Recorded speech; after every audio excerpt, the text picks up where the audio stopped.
ವೀಕ್ಷಕರೇ, ಚಾನೆಲ್ಗೆ ಸ್ವಾಗತ ಸುಸ್ವಾಗತ. ನಾನು ನಿಮ್ಮ ಶಂಕರೇಗೌಡ. ವೀಕ್ಷಕರೇ, ಇವತ್ತಿನ ವಿಡಿಯೋನಲ್ಲಿ 2017ರಿಂದ ಹಿಂದೆ ರಿಯಲ್ ಎಸ್ಟೇಟು ಹೇಗಿತ್ತು, ಆವಾಗ ರಿಯಲ್ ಎಸ್ಟೇಟ್ನಲ್ಲಿ ಸೈಟ್ ತಗೊಳ್ಳೋರಿಗೆ, ಅಪಾರ್ಟ್ಮೆಂಟಲ್ಲಿ ಮನೆ ತಗೊಳ್ಳೋರಿಗೆ ಹೇಗೆ ಮೋಸ ಮಾಡ್ತಾಯಿದ್ರು. 2017ರ ಹಿಂದೆ ರಿಯಲ್ ಎಸ್ಟೇಟ್ ಅನ್ನೋದು ಒಂದು ದುಡ್ಡು ಮಾಡೋ ದೊಡ್ಡ ದಂಧೆ ಮಾಡ್ಕೊಂಡಿದ್ರು. ಬಿಲ್ಡರ್ಗಳು, ಡೆವಲಪರ್ಗಳು ಹೇಳಿದ್ದೇ ಕಾನೂನು, ಕೊಟ್ಟಿದ್ದೇ ಮನೆ, ಅವ್ರು ಹೇಳಿದ್ದೇ ಟೈಮು, ಬಡ್ಡಿ.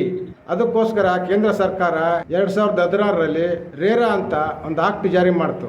ಈ ಆಕ್ಟಲ್ಲಿ ಏನೇನಿದೆ, ಇದು ಯಾರಿಗೆ ಬೆನಿಫಿಟ್ ಆಯಿತು, ಯಾರನ್ನ ಈ ಆಕ್ಟ್ ಒಳಗಡೆ ಕಂಟ್ರೋಲ್ ಮಾಡಿದ್ರು, ಎಲ್ಲ ವಿವರಗಳನ್ನು ವಿಡಿಯೋನಲ್ಲಿ ಹೇಳ್ತೀನಿ.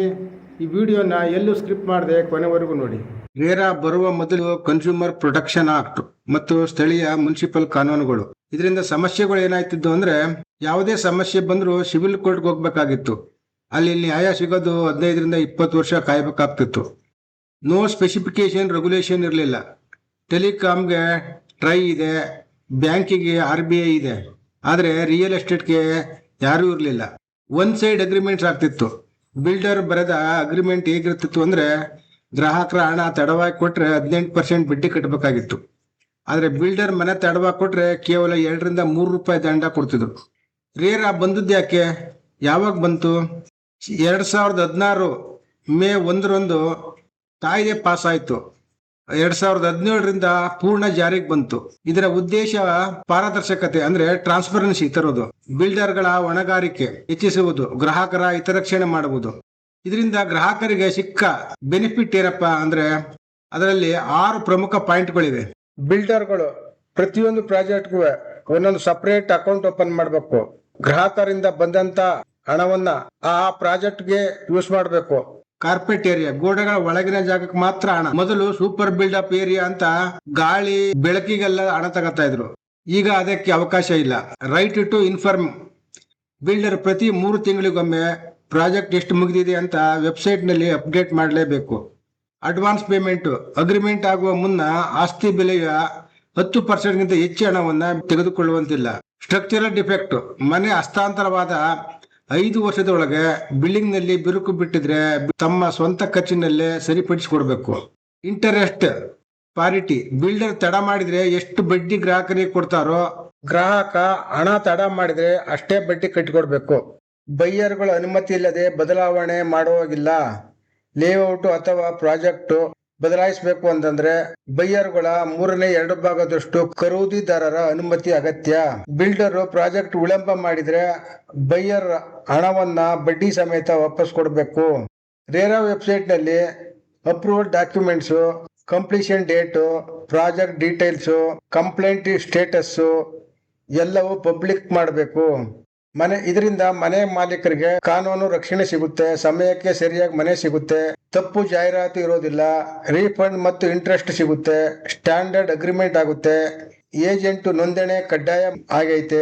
ಇದು ಮಿಡಲ್ ಕ್ಲಾಸ್ ಜನರಿಗೆ ದೊಡ್ಡ ರಕ್ಷಣೆ. ಬಿಲ್ಡರ್ ಆಗಿರ್ಬೋದು, ಡೆವಲಪರ್ ಆಗಿರ್ಬೋದು, ಪ್ರತಿ ಪ್ರಾಜೆಕ್ಟ್ ಅನ್ನು ರೇರಾದಲ್ಲಿ ರಿಜಿಸ್ಟರ್ ಮಾಡಿಸ್ಬೇಕು. ರಿಜಿಸ್ಟರ್ ಆದ್ಮೇಲೆ ಪ್ರತಿ 3 ತಿಂಗಳಿಗೊಮ್ಮೆ ಆ ಪ್ರಾಜೆಕ್ಟ್ ನಲ್ಲಿ ಏನೇನ್ ಡೆವಲಪ್ಮೆಂಟ್ ನಡೆದಿರುತ್ತೆ ಅದನ್ನ ರೇರಾ ಪೋರ್ಟಲ್ ನಲ್ಲಿ ಅಪ್ಲೋಡ್ ಮಾಡಬೇಕು. ಬೈಯರ್ಸ್ಗಳು ಅಂದ್ರೆ ಗ್ರಾಹಕರು ಇಲ್ಲ ಸೈಟ್ ತಗೊಂಡಿರ್ಬೋದು, ಇಲ್ಲ ಮನೆ ತಗೊಂಡಿರ್ಬೋದು, ಅವ್ರಿಗೆ ಏನಾದ್ರು ಇಂಟ್ರೆಸ್ಟ್ ಇಲ್ಲ ಅಂದ್ರೆ 45 ಡೇಸ್ ಒಳಗಡೆ ನನಗೆ ಇಂಟ್ರೆಸ್ಟ್ ಇಲ್ಲ, ನಮ್ಮ ಹಣ ವಾಪಸ್ ಕೊಡಿ ಅಂತ ಹೇಳಿದ್ರೆ ಡೆವಲಪರ್ ಆಗಿರ್ಬೋದು, ಬಿಲ್ಡರ್ ಆಗಿರ್ಬೋದು, ಅವ್ರ ಹಣನ ವಾಪಸ್ ಕೊಡ್ಬೇಕು. ಬಿಲ್ಡರು ಅಥವಾ ಡೆವಲಪರು ಅಥವಾ ಗ್ರಾಹಕರು ಇವರಿಬ್ಬರ ಮಧ್ಯೆ ಯಾವುದೇ ಡಿಸ್ಪ್ಯೂಟ್ ಆದ್ರೂ ಆ ಡಿಸ್ಪ್ಯೂಟ್ ಅನ್ನ ಇವರು ರೇರಾ ಅಥಾರಿಟಿನಲ್ಲಿ ರೈಸ್ ಮಾಡಬಹುದು, ಅಂದ್ರೆ ಕಂಪ್ಲೇಂಟ್ ಮಾಡಬಹುದು. ರೇರಾ ಅಥಾರಿಟಿಯವರು ಇವರಿಬ್ಬರ ವಿವಾದವನ್ನು ಆಲಿಸಿ ಒಂದು ತೀರ್ಮಾನ ಕೊಡ್ತಾರೆ.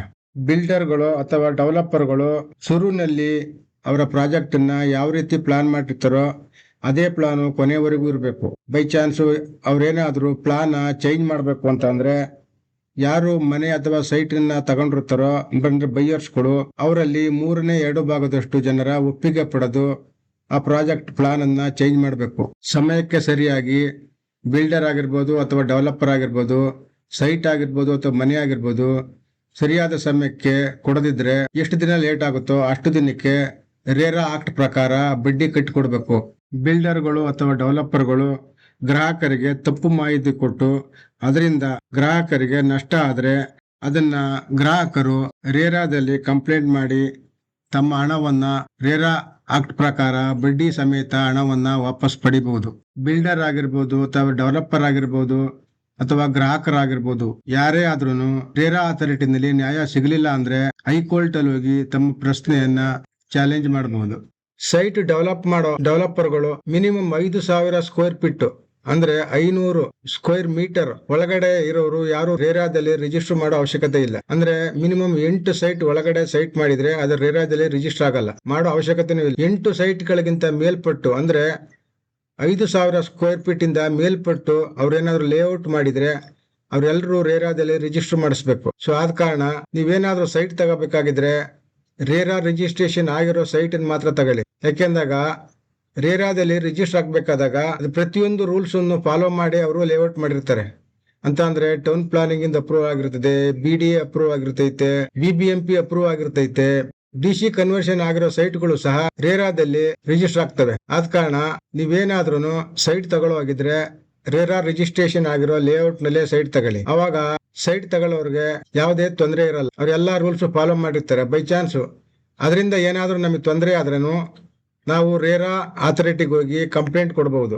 ಸೊ ಅಟ್ಲೀಸ್ಟ್ ನಮ್ ದುಡ್ಡಾದ್ರೂ ವಾಪಸ್ ಬರ್ತೈತೆ. ರೇರಾ ರಿಜಿಸ್ಟ್ರೇಷನ್ ಯಾರು ಮಾಡಿಲ್ವೋ ಆ ಲೇಔಟ್ ನಲ್ಲಿ ಖಂಡಿತ ಸೈಟ್ ತಗೋಬೇಡಿ. ತಕೊಂಡ್ರು ಅದಕ್ಕೆ ರೇರಾ ಅಥಾರಿಟಿ ಅವರು ಜವಾಬ್ದಾರರಲ್ಲ. ಯಾವ್ದಾದ್ರು ಲೇಔಟ್ ಅಥವಾ ಸೈಟ್ ತಗೋಬೇಕು ಅನ್ನೋಗಿದ್ರೆ ರೇರಾ ಅನ್ನೋ ಒಂದು ಆಪ್ ಇದೆ, ಕರ್ನಾಟಕ ರೇರಾ ಆಕ್ಟ್ ಅಂತ ಒಂದು ಆಪ್. ಅಂತ ಅಂದ್ರೆ karnataka.ರೇರಾ.ಕರ್ನಾಟಕ.ಗವರ್ಮೆಂಟ್.in ಅನ್ನೋ ಒಂದು ಪೋರ್ಟಲ್ಗೆ ಹೋಗಿ ಅಲ್ಲಿ ನೀವು ಚೆಕ್ ಮಾಡಬಹುದು. ನೀವು ಎಲ್ಲಿ ಸೈಟ್ ತಗೋತಿರೋ ಯಾವ ಲೇಔಟ್ ನಲ್ಲಿ ಆ ಲೇಔಟ್ ನ ಹೆಸರು ಹಾಕಿದ್ರೆ, ಇಲ್ಲ ಅಂದ್ರೆ ನೀವು ಅವ್ರ ಹತ್ರಲ್ಲೇ ಕೇಳಬಹುದು. ನಾವು ಪೋರ್ಟಲ್ ನಲ್ಲಿ ನಿಮ್ದು ಚೆಕ್ ಮಾಡ್ಬೇಕು, ನಿಮ್ದು ಪೋರ್ಟಲ್ ನಂಬರ್ ಕೊಡಿ, ನಿಮ್ದು ಲೇಔಟ್ ನಂಬರ್. ನಾವೇ ಖುದ್ದಾಗಿ ಪೋರ್ಟಲ್ ನ ಚೆಕ್ ಮಾಡಿದ್ರೆ ಇವರು ರಿಜಿಸ್ಟರ್ ಆಗಿದಾರಾ ಇಲ್ವಾ ಅನ್ನೋದು ಗೊತ್ತಾಗುತ್ತೆ. ಆಮೇಲೆ ಅದ್ರ ಮೇಲೆ ಏನಾದ್ರು ಕಂಪ್ಲೇಂಟ್ ಇದ್ರೆ, ಇಶ್ಯೂ ಇದ್ರೆ ಆ ಪೋರ್ಟಲ್ ಎಲ್ಲವನ್ನು ತೋರಿಸುತ್ತೆ. ಅದು ಪ್ರತಿಯೊಂದನ್ನು ಅವರು ಅಪ್ಡೇಟ್ ಮಾಡ್ಬೇಕಾಗ್ತೈತೆ. ಎಷ್ಟು ಸೈಟ್ ಸೇಲ್ ಆಗೈತೆ, ಎಷ್ಟು ಸೈಟ್ ಇವಾಗ ಉಳಿದಿದೆ, ಸೈಟ್ ನಂಬರ್ ಎಲ್ಲವನ್ನು ರೇರಾ ಪೋರ್ಟಲ್ ನಲ್ಲಿ ಅಪ್ಡೇಟ್ ಮಾಡ್ತಾರೆ. ಆದ್ರಿಂದ ನೀವು ಆ ಪೋರ್ಟಲ್ ನಲ್ಲಿ ಚೆಕ್ ಮಾಡಿ ನಂತರ ನೀವು ಸೈಟ್ ತಗೊಳ್ಳಿಕ್ಕೆ ಮುಂದೆ ಹೋಗಿ.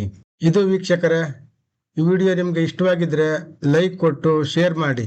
ನಿಮ್ಗೆ ಏನಾದ್ರೂ ಕಾಮೆಂಟ್ ಮಾಡೋದಿದ್ರೆ ನನಗೆ ಕಾಮೆಂಟ್ ಮಾಡಿ ತಿಳಿಸಿ. ನಮ್ಮ ಚಾನೆಲ್ಗೆ ಸಬ್ಸ್ಕ್ರೈಬ್ ಮಾಡ್ಕೊಳ್ಳಿ. ಮುಂದಿನ ವಿಡಿಯೋ ಸಿಗೋಣ. ನಮಸ್ಕಾರ.